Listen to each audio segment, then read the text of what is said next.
Voluntaryo nga nagsungka sa mga otoridad sang Sigma PNP ang suspect nga naglabos sa Mag-Iloy sa Barangay Mianay, Sigma, Capiz. Sa interview sang Radyo Bandera Rojas sa suspect nga si Gerald de la Cruz, nga una ini nagsungka sa iya mga pamilya sa Barangay Malapad, Kugon sa nasambit nga banwa.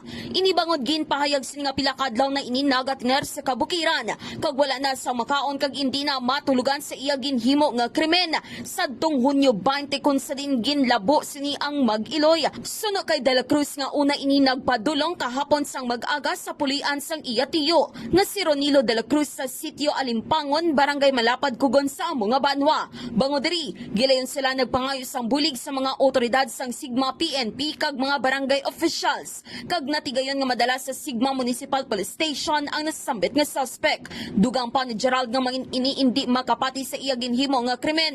Bangod gulpi lamang nagpanulom ang iya panulukan kag ginlabo ang mga biktima. Matandaan nga ginbawian gid sang kabuhi ang 16 anyos nga dalagita matapos nag-angkon sang patal nga pilas sa lawas. Samtang padayo naman nga ginabulong sa Ospital Subong si Dalia Alvarez. Balita nagikan sa banwa sang Sigma, Capiz. Ini si kabanderang Erica Marie Bores, nagabandera sa matod nga serbisyo publiko kag kalingawan sa Western Visayas. Radyo Bandera.